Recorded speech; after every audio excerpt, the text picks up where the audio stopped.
के दौरान पाकिस्तान ने एक बार फिर आम नागरिकों को निशाना बनाया है। पाकिस्तान की ओर से फायरिंग में एक ही परिवार के 3 लोगों की मौत हो गई।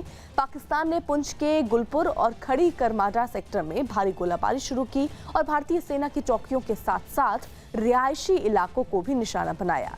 इस दौरान एक ही परिवार के 3 लोगों की मौत हो गई। भारतीय सेना ने पाकिस्तानी सेना को करारा जवाब दिया।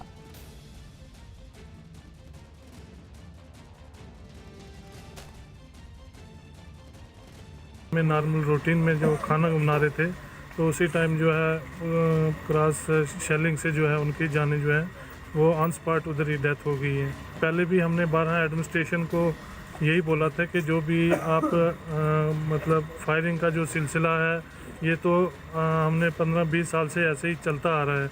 तो इसलिए जो भी एक गवर्नमेंट ने स्कीम निकाली थी बंकर की, उसका भी कोई रूटीन में मतलब जो उनका 0 लाइन से स्टार्ट करने थे वो ऐसा कुछ भी नहीं है। पवन शर्मा हमारे साथ हमारे सहयोगी इस वक्त जुड़ चुके हैं। पवन, क्या ये फायरिंग अभी भी हो रही है? हाँ, फायरिंग रात की बंद है, लेकिन कल रात को 9 बजे के करीब पाकिस्तान की तरफ से हैवी फायरिंग जो थी वो खड़ी करमाड़ा सेक्टर जो गुलपुर का इलाका है पुंछ का, वहां पर की गई थी, जिसमें 3 लोगों की मौत हुई है। जो परिवार रसोई घर में खाना बना रहा था वहीं पर आके एक पाकिस्तानी सेना की ओर से दागा गया मोर्टार शेल गिरा था, वहां पर 3 लोगों की मौत हुई थी और एक गंभीर रूप से घायल हो चुका है। रात भर फायरिंग जारी रही है, लेकिन फिलहाल अभी फायरिंग बंद है। जी,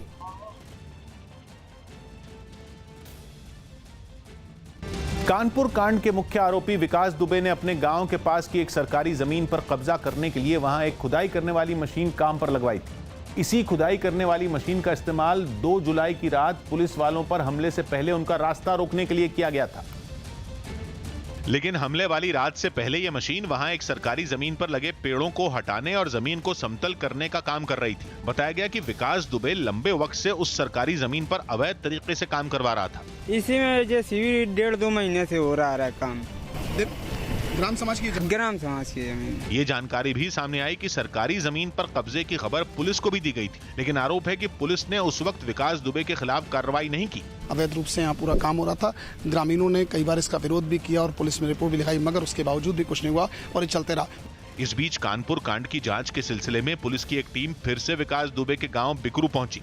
वहां पुलिस ने बारीकी से उस जगह की पड़ताल की जहां पर विकास दुबे और उसके साथियों ने पुलिस वालों पर हमला किया था। इस बीच कानपुर पुलिस ने 2 जुलाई की रात को रास्ता रोकने के लिए इस्तेमाल की गई खुदाई करने वाली मशीन के ऑपरेटर को भी गिरफ्तार कर लिया। गिरफ्त में आने के बाद न्यूज़ 18 के कैमरे पर आरोपी ने बताया कि विकास दुबे के कहने पर ही वो सरकारी जमीन से खुदाई करने वाली मशीन लेकर बिकरू गांव पहुंचा था। जब गाड़ी साइड में खड़ी करने लगा तो बोलते हैं बीच रास्ते में ऐसे लगा दो, गाड़ी रास्ता जाम कर दो। तो मैं बोलता हूँ क्यों, तो रात है, क्या दिक्कत है? बोलता मैं जितना बोल रहा हूँ उतना करो, ज़्यादा बकवास करने की ज़रूरत नहीं है। वहीं विकास दुबे एनकाउंटर मामले में उत्तर प्रदेश पुलिस ने सुप्रीम कोर्ट में हलफनामा दायर कर दिया। पुलिस ने अपने जवाब में कोर्ट को बताया कि विकास दुबे का एनकाउंटर सही था। पुलिस ने कोर्ट में यह भी कहा कि विकास दुबे पुलिस कर्मियों को जान से मारकर भागने की फिराक में था और दावा है कि जब उसने ऐसा करने की कोशिश की तो आत्मरक्षा में पुलिस की तरफ से कार्रवाई की गई, जिसमें विकास दुबे मारा गया। पुलिस ने कोर्ट से इस मामले में किसी तरह का कोई आदेश नहीं देने की भी अपील की और कहा कि उसकी तरफ से इस पूरे मामले की जांच के लिए पहले ही न्यायिक आयोग का गठन किया जा चुका है। अब पुलिस के हलफनामे के बाद सुप्रीम कोर्ट 20 जुलाई को इस मामले में सुनवाई करेगी। कोरोना से पीड़ित ऐश्वर्या राय और उनकी बेटी आराध्या को मुंबई के नानावटी अस्पताल में भर्ती कराया गया। रिपोर्ट पॉजिटिव आने के बाद ऐश्वर्या और उनकी बेटी को होम क्वारंटीन पर रखा गया था, लेकिन हल्का बुखार आने के बाद दोनों को अस्पताल में भर्ती करवाया गया। अमिताभ बच्चन और अभिषेक बच्चन पहले से ही नानावटी अस्पताल में ही भर्ती हैं और दोनों की सेहत में सुधार बताया जा रहा है। बिहार के मधुबनी में बाढ़ प्रभावित इलाके का दौरा करने पहुंचे जन अधिकार पार्टी के अध्यक्ष पप्पू यादव पर लॉकडाउन के नियम तोड़ने के आरोप लगे। एक दिन पहले ही बिहार में 31 जुलाई तक लॉकडाउन लगाने का ऐलान किया गया था, जिसके अगले ही दिन पप्पू यादव पर लॉकडाउन के नियमों की अनदेखी के आरोप लगने लगे, क्योंकि वो बिना मास्क लगाए मधुबनी जिले में बाढ़ की मार झेल रहे लोगों के बीच पहुंच गए। पप्पू यादव नाव में कुर्सी पर बैठकर बाढ़ प्रभावित इलाके का दौरा करने निकले। उनके पास लोगों से बात करने के लिए माइक भी नजर आया। उन्होंने बीच बीच में रुककर लोगों की समस्याएं सुनी और उन्हें दूर करने का भरोसा दिया। हम फॉलो अप करबे, कलो बात करबे, जरूरत पड़ते है मंत्री से बात करबे, जिससे खुश होकर लोगों ने तालियां बजाई। पप्पू यादव लेकिन इन सारी बातों के बीच न तो पप्पू यादव का चेहरा ढका दिखा और न ही आसपास खड़े लोगों का। रही बात 2 गज की दूरी की, तो उसका भी दूर दूर तक कोई नामो निशान नजर नहीं आया। बिहार में बीते कुछ दिनों में कई नेता कोरोना की चपेट में आ चुके हैं। यही वजह रही कि महामारी के बढ़ते खतरे को देखकर 15 दिन के लॉकडाउन का फैसला किया गया। लेकिन आरोप है कि पप्पू यादव ने इसकी परवाह नहीं की और बाढ़ प्रभावित लोगों से मिलने पहुंच गए। सुरक्षा परिषद में भारत को सदस्यता मिलने के बाद पहली बार प्रधानमंत्री नरेंद्र मोदी ने संयुक्त राष्ट्र की किसी बैठक में भाषण दिया। संयुक्त राष्ट्र के मंच से उन्होंने भारत को आत्मनिर्भर बनाने की बात कही। We have put forward a vision of Atmanirbhar Bharat, a self-reliant and resilient India, integrated with the global economy. यही नहीं, प्रधानमंत्री ने संयुक्त राष्ट्र की आर्थिक और सामाजिक परिषद की बैठक में सुधारों की जरूरत पर भी जोर दिया। उन्होंने बताया कि कोरोना संकट के बाद संयुक्त राष्ट्र में सुधार किए जाने की जरूरी है। Multilateralism needs to represent the reality of the contemporary world. Only reform multilateralism with a reform United Nations as its center can meet the aspirations of humanity. Philippines की राजधानी मनीला में कोरोना मरीजों की संख्या तेजी से बढ़ती देख वहां की सरकार ने एक बार फिर सख्ती से लॉकडाउन लागू कर दिया। पाबंदियों का कड़ाई के साथ पालन हो सके, इसके लिए वहां पर सेना को भी उतार दिया गया, जो अपनी बख्तरबंद गाड़ियों में बैठकर इलाके में चक्कर लगाते नजर आए। सेना के जवान गाड़ियों में सवार होकर सड़कों पर घूमते हुए लोगों को कोरोना के खतरे से आगाह करते दिखे। लोग भी अपने घरों की खिड़कियों से उनके इस संदेश को सुनते नजर आए। कई जगहों पर वो लोगों को रोककर उनसे पूछताछ करते दिखे और उनके पहचान पत्र और पास देखने के बाद ही उन्हें वहां से आगे जाने दिया गया।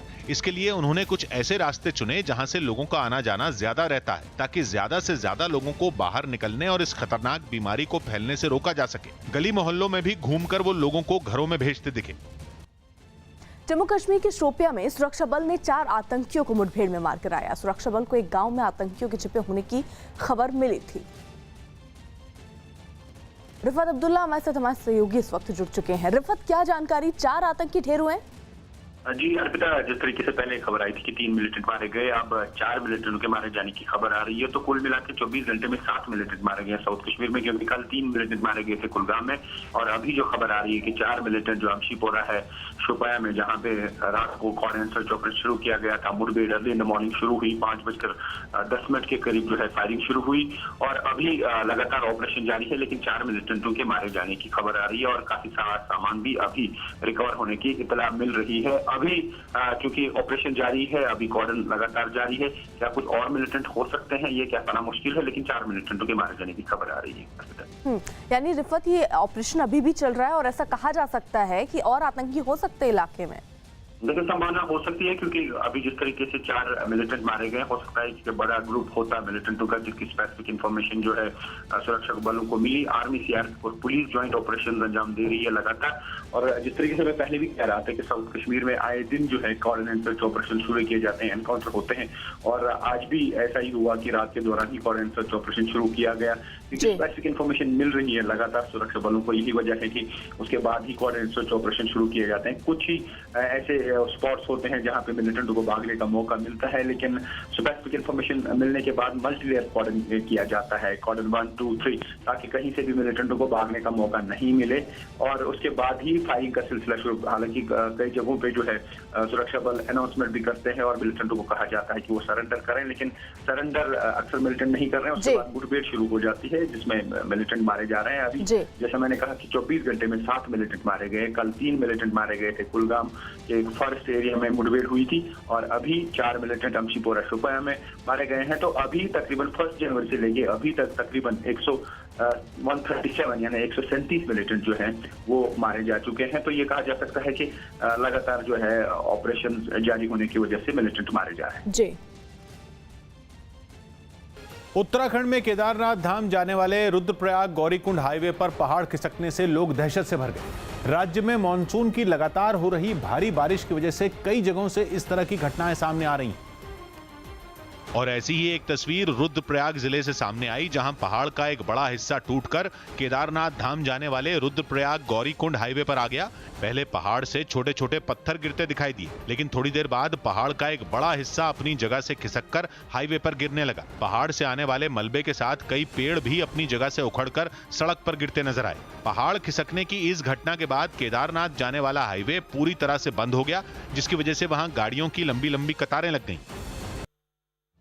दिल्ली के एक अस्पताल में भर्ती 1 महीने के बच्चे के लिए रोजाना लेह से उसकी मां का दूध पहुंचाया जा रहा है। बताया गया कि बच्चे के ऑपरेशन के लिए उसे लेह से दिल्ली लाया गया, लेकिन उसकी मां बीमार होने की वजह से वहीं रह रही है, जिसके बाद रोजाना उस बच्चे के लिए मां का दूध लेह से दिल्ली पहुंचाया जा रहा है। बताया जा रहा है कि लेह एयरपोर्ट पर नौकरी करने वाले बच्चे के पिता के दोस्तों की वजह से ये संभव हो सका, जिनकी मदद से हर दिन विमान से दूध दिल्ली लाया जाता है, जहां बच्चे के पिता उसे लेकर अस्पताल पहुंचते हैं। इस दौरान दूध को अच्छी तरीके से एक डिब्बे में रखा जाता है ताकि वो खराब ना हो सके। बच्चे की माँ है वो यहाँ नहीं आ सकती, तो कोरोना वजह है, दूसरी वजह ये कि उनकी मेडिकल कंडीशन इस तरीके की नहीं है कि उनको यहाँ लाया जा सकता है। बताया ये भी गया कि जन्म के साथ ही बच्चे में एक बीमारी थी जिसका ऑपरेशन करवाना जरूरी था और लेह में इसकी सुविधा नहीं थी, जिसके बाद बच्चे को इलाज के लिए दिल्ली लाया गया, लेकिन उसकी मां उसके साथ नहीं आ सकी।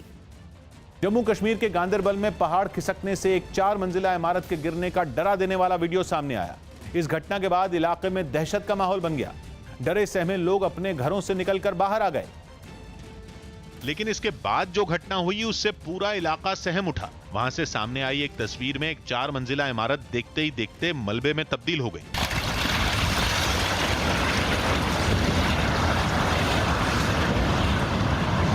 कुदरत के गुस्से ने कुछ ही सेकंड में पूरी इमारत को जमींदोज कर दिया।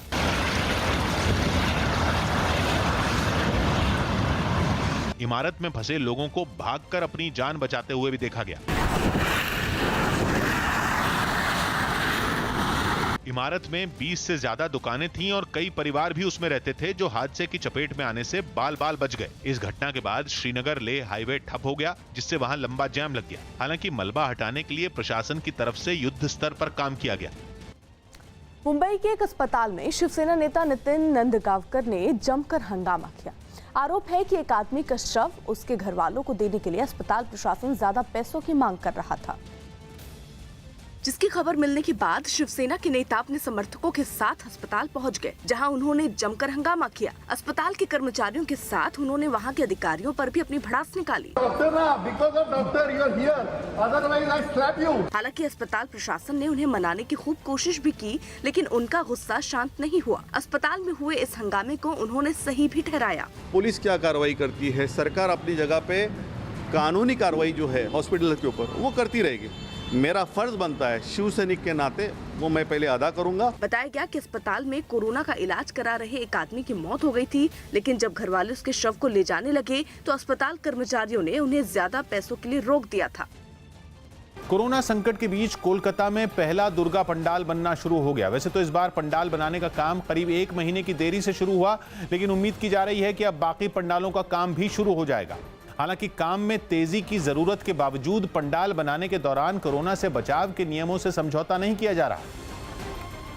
और इसी की झलक कोलकाता के चोरबागान क्लब में दिखी, जिसका पंडाल हमेशा मशहूर रहा है। सिर्फ 100 दिन बाकी हैं, दुर्गा पूजा की उल्टी गिनती शुरू हो चुकी है। कोलकाता में तैयारियां शुरू हो चुकी हैं, लेकिन इस बार बदलाव के साथ। चोरबागान क्लब से पंडाल बनाने की शुरुआत हुई और मजदूरों से 2 पालियों में काम लिया जाता दिखा, ताकि सोशल डिस्टेंसिंग के नियमों का पालन हो सके। यही नहीं, काम पर आने वाले मजदूरों को सैनिटाइज करने के लिए टनल लगा नजर आया, जिससे गुजरने के बाद मजदूरों के शरीर का तापमान देखकर और उनके हाथों को सैनिटाइज करवाने के बाद ही काम पर जाते देखा गया। आयोजकों ने दावा किया कि पहले से कम बजट में पंडाल बनाने की मजबूरी होने के बावजूद बड़ा हिस्सा कोरोना से बचाव पर ही खर्च हो रहा है। कम से कम 30% हम लोग इस पे ये अलॉट किया है, ये सैनिटाइजेशन के लिए। बताया गया कि श्रद्धालुओं में कोरोना का जोखिम न के बराबर हो, इसके लिए इस बार सभी पंडाल खुले होंगे। खुले पंडाल की वजह से अहाते में बारिश का पानी जमा होने का खतरा है, इसके लिए इस पंडाल में फर्श बनाए जाते दिखे। चूंकि पश्चिम बंगाल के दूसरे हिस्सों की तरह कोलकाता में भी कोरोना के मामले तेजी से बढ़ रहे हैं, इसलिए दुर्गोत्सव समिति ने इस बार कुछ नियम बनाकर 350 पूजा समितियों को भेजे। बताया गया कि पूजा समितियों को 17 दिशा निर्देश वाले प्रस्ताव भेजे गए, जिनमें पंडाल के साथ ही प्रतिमा की ऊंचाई कम रखने को कहा गया ताकि पंडाल और प्रतिमा को आसानी से सैनिटाइज किया जा सके। इसके अलावा ऐसा पंडाल बनाने को कहा गया है जिससे श्रद्धालुओं को पंडाल के बाहर से भी मूर्ति दिखे। पंडाल में एक साथ 25 से ज्यादा लोगों को घुसने पर रोक लगाने का भी प्रस्ताव है और पंडाल में घुसने के लिए मास्क और सोशल डिस्टेंसिंग को जरूरी किया गया है। इस बार बुखार से पीड़ित व्यक्ति को पंडाल में घुसने नहीं दिया जाएगा। बिहार के समस्तीपुर जिले में बागमती नदी का जलस्तर बढ़ने से कई इलाके पानी में डूब गए। जल जमाव की वजह से कई गांवों का संपर्क भी पूरी तरह से टूट गया और इस हालात में लोगों के लिए नाव ही एकमात्र सहारा बन गया। सामने आई एक तस्वीर में लोग नाव पर बैठकर एक जगह से दूसरी जगह जाते हुए दिखाई दिए। लोगों को अपनी मोटरसाइकिलों को भी ले जाने के लिए नाव की मदद लेनी पड़ी। सड़क और पुल सभी पानी में डूबे हुए नजर आए। कई जगहों पर तो लोगों के कमर तक पानी भरा हुआ दिखाई दिया, जिसके अलावा कई ऐसे मकान भी दिखाई दिए जिनमें कई फीट तक पानी भर चुका था। हालांकि प्रशासन की ओर से लोगों को मदद भी पहुंचाई गई। बताया गया कि एसडीआरएफ की तरफ से कई नावों को उतारा गया, जिनके जरिए पानी में फंसे लोगों को सुरक्षित जगह तक पहुंचाने का काम जारी है। एलएसी के पास लद्दाख में रक्षा मंत्री राजनाथ सिंह के सामने सेना के जवानों ने अपनी ताकत का प्रदर्शन किया। रक्षा मंत्री लद्दाख की चीन से लगने वाली सीमा पर जवानों से मिलने पहुंचे, जहां भारतीय फौज ने अपनी ताकत का प्रदर्शन किया। शुरुआत हवा से बात करने वाले जवानों ने की। फौज के सबसे भारी विमान हरकुलिस से एक एक कर कई पैराट्रूपर नीचे छलांग लगाने के लिए तैयार थे। विमान के खुलते ही एक एक कर जवानों ने हजारों फीट की ऊंचाई से छलांग लगा दी। ये पैराट्रूपर अपने साथ करीब 200 किलो तक वजन ले जा सकते हैं। आसमान से निगरानी करने में ये बेजोड़ हैं और अगर जरूरत पड़े तो हवा में उड़ते हुए ही निशाना भी लगा सकते हैं। रक्षा मंत्री के सामने दूसरे हथियारों का प्रदर्शन शुरू होने से पहले एक लाइट मशीन गन लाई गई। राजनाथ सिंह ने खुद मशीन गन से निशाना लगाने की कोशिश की। फौज के अधिकारियों ने भी उन्हें मशीन गन को थामने की सही तकनीक बताई। पीका नाम की इस मशीन गन की रेंज करीब 3 किलोमीटर है, जिसे टैंकों पर भी तैनात किया जाता है। रक्षा मंत्री राजनाथ सिंह जम्मू कश्मीर और लद्दाख के 2 दिनों के दौरे पर हैं। उनके इस दौरे का मकसद न केवल सेना में जोश भरना है, बल्कि पड़ोसी मुल्कों को सख्त संदेश देना भी है। इसीलिए लद्दाख में रक्षा मंत्री के सामने अपाचे अटैक और मी-17 जैसे हेलीकॉप्टर हवा में उड़ान भरते हुए दिखे। अपाचे भारतीय फौज का सबसे घातक अटैक हेलीकॉप्टर है। ये दोनों भारतीय फौज के सबसे घातक अटैक हेलीकॉप्टर हैं। आसमान में उड़ते ये हेलीकॉप्टर देश के किसी भी दुश्मन के दिल में डर पैदा करने के लिए काफी हैं। रक्षा मंत्री के सामने खुले मैदान में कुछ बंकर भी बनाए गए थे। अभ्यास के तौर पर टैंकों के जरिए इन बंकरों को तबाह करना था। इसके लिए गरजते हुए ऐसे टैंक आगे बढ़ते दिखे जो दुश्मन के इलाके में घुसकर उसके बंकरों को तबाह कर सकते हैं। रक्षा मंत्री ने जवानों को मिठाइयां भी खिलाई और उनकी हौसला अफजाई भी की। साथ ही दुश्मन को 2 टूक जवाब भी दे दिया। इतना यकीन दिलाना चाहता हूं कि भारत की 1 इंच जमीन को भी दुनिया की कोई ताकत छू नहीं सकती है, उस पर कब्जा नहीं कर सकती। राजस्थान में जारी सियासी घमासान के बीच खबर है कि बीजेपी नेता और पूर्व मुख्यमंत्री वसुंधरा राजे की इस पूरे मामले पर चुप्पी ने गहलोत सरकार को गिरने से बचा लिया। जानकारी के मुताबिक कांग्रेस के बागी नेता सचिन पायलट को समर्थन देने पर बीजेपी आलाकमान और राज्य के नेताओं ने मन भी बना लिया था और फैसला इस बात पर होना था कि पायलट को बीजेपी में शामिल कराकर सीएम बनाया जाए या फिर पायलट के अलग पार्टी बनाने पर बीजेपी उसे बाहर से समर्थन देकर सरकार बनाने में मदद करे। लेकिन इस रणनीति को अंजाम देने के लिए बीजेपी को वसुंधरा राजे की सख्त जरूरत थी, क्योंकि माना यह जा रहा है कि पार्टी के 72 विधायकों में 45 उनके साथ खड़े हैं। लेकिन इस बीच वसुंधरा ने लगातार चुप्पी साधे रखी और ना तो वो धौलपुर से जयपुर आई, दिल्ली आई और ना ही उन्होंने कोई बयान ही दिया। ऐसे में बीजेपी को बैकफुट पर आना पड़ा और इस रणनीति को छोड़ना पड़ा। कयास इस बात के भी लगाए जा रहे हैं कि वसुंधरा और गहलोत में नजदीकी है, क्योंकि हाईकोर्ट के आदेश के बावजूद गहलोत ने वसुंधरा से अब तक उनका सरकारी बंगला खाली नहीं करवाया है। खबर है कि वसुंधरा राजे खुद को किनारे किए जाने के अंदेशे से ही अब तक खामोश रहीं। हालांकि बीजेपी ने दावा किया कि वो पार्टी से दूर नहीं है। उन्होंने कहा बेटा मैं सावन का जो महीना है वो कर रही हूँ, आपको लगे तो आप मुझे जिस समय करोगे मैं 2.5 घंटे 3 घंटे में आपकी उस बैठक में पहुँच जाऊँगी।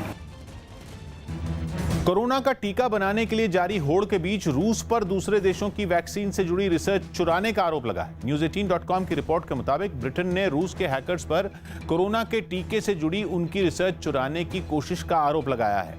अमेरिका और कनाडा ने भी रूस के एक खास हैकर ग्रुप पर ऐसा ही आरोप लगाया और दावा किया कि ये हैकर्स उनकी प्रयोगशालाओं से वैक्सीन का फॉर्मूला चुराने की कोशिश कर रहे हैं। बताया गया कि हैकर्स का ये ग्रुप रूस की ही खुफिया एजेंसी का एक हिस्सा है। रूस पर यह आरोप तब लगा है जब उसने कुछ दिन पहले ही कोरोना का टीका बनाने और उसके सभी ट्रायल कामयाब होने का दावा किया है। सुशांत सिंह मौत मामले की सीबीआई जांच नहीं होगी।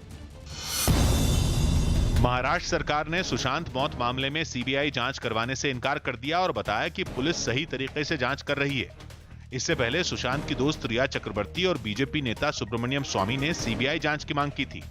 पूरी इंक्वायरी मुंबई पुलिस बहुत अच्छी तरीके से कर रही है और इस हालत में ये इंक्वायरी सीबीआई को देने की कोई जरूरत नहीं है।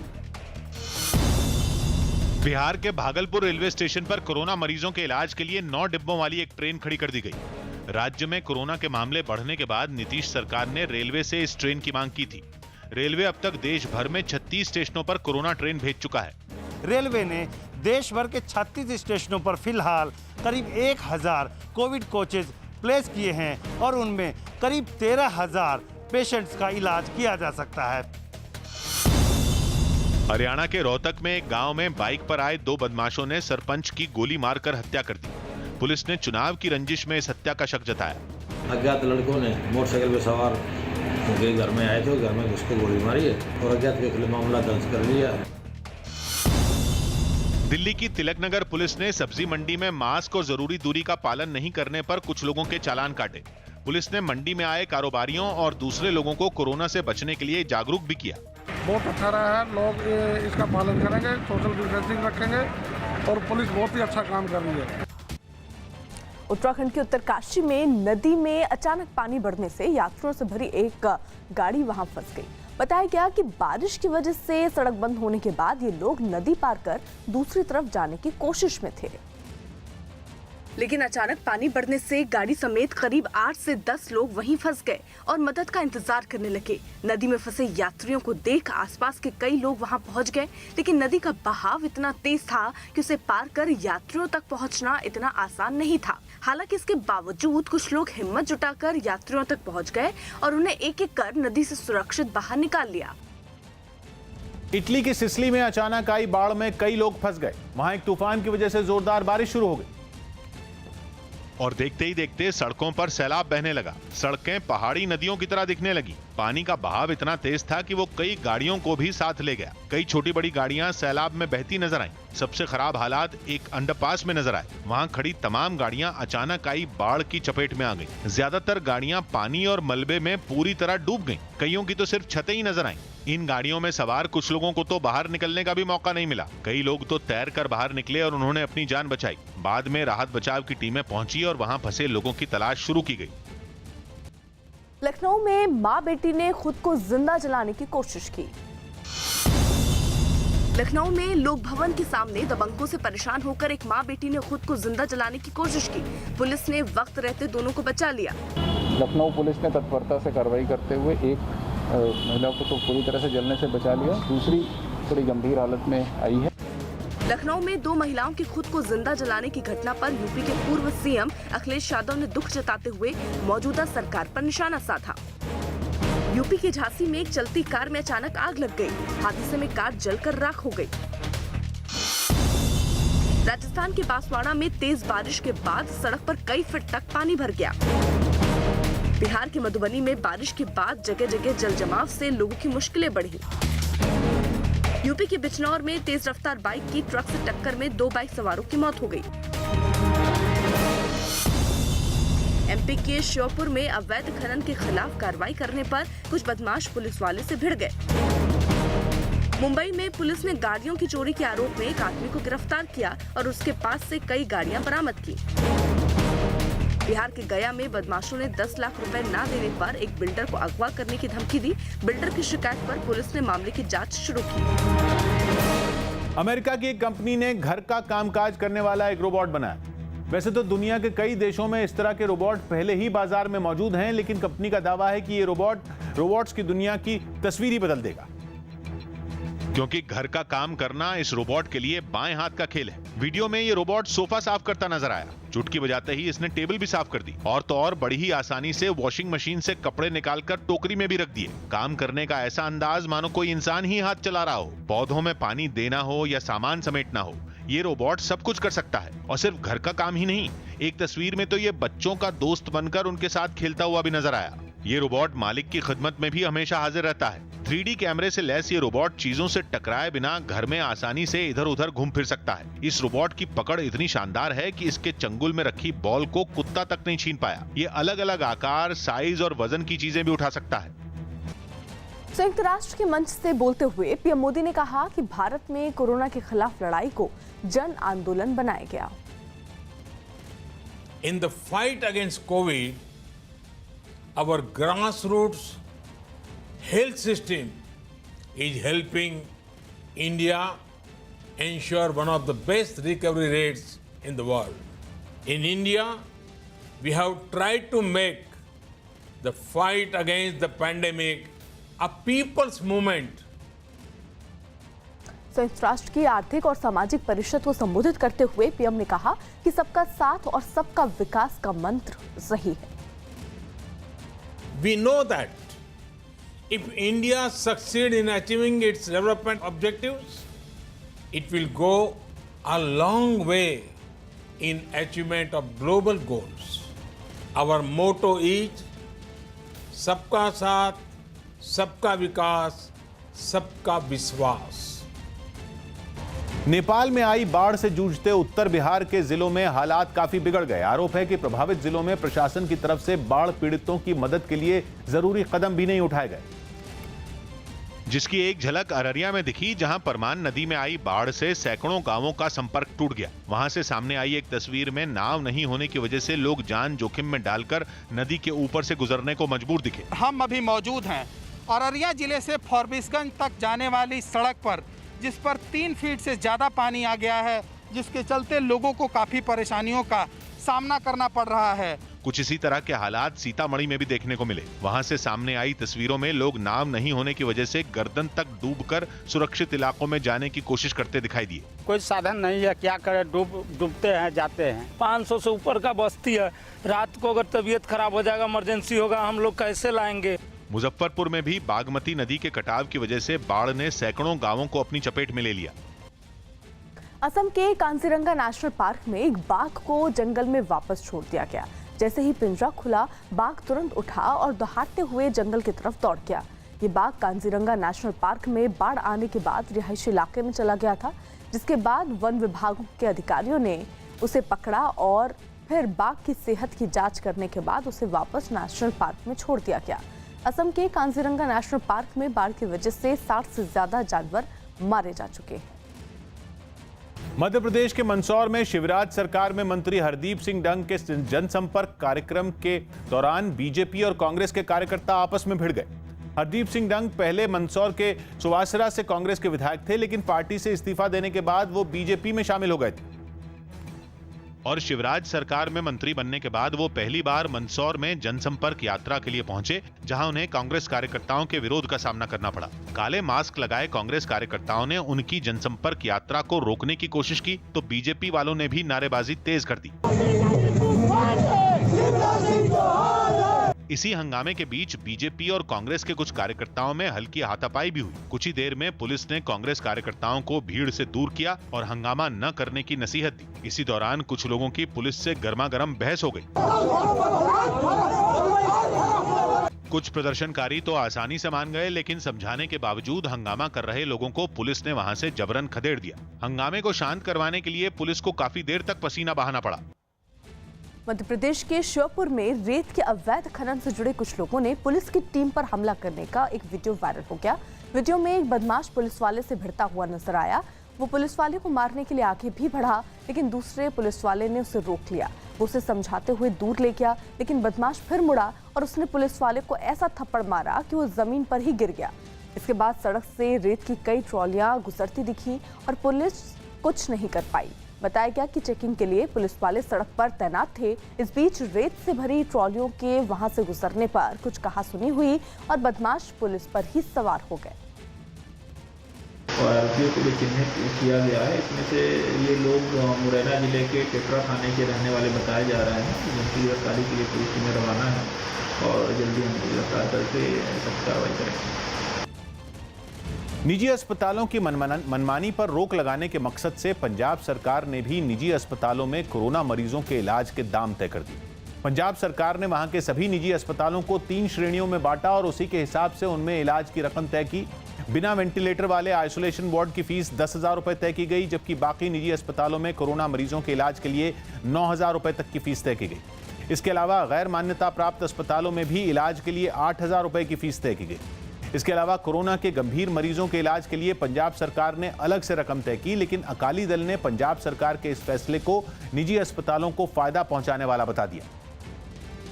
जितने रेट इन्होंने दिए इससे कम तो कई प्राइवेट हॉस्पिटल वैसे दे रहे हैं। जितने हर जो छोटे से छोटा हॉस्पिटल है उसका भी 6,000 रुपया रेडी कर दिया। इंडिगो एयरलाइंस ने कोरोना संकट में सीट बुकिंग की नई स्कीम शुरू की। इंडिगो एयरलाइंस ने यात्रियों को अपने लिए 2 सीटें बुक करवाने की योजना शुरू की ताकि यात्री कोरोना से खुद का बचाव कर सकें। यात्रा के दौरान 2 सीट बुक करवाने वाले लोग अपनी सुरक्षा के लिए दूसरी सीट खाली छोड़ेंगे। इस दूसरी सीट के लिए यात्रियों को तय किराए से 25% ही और चुकाने होंगे।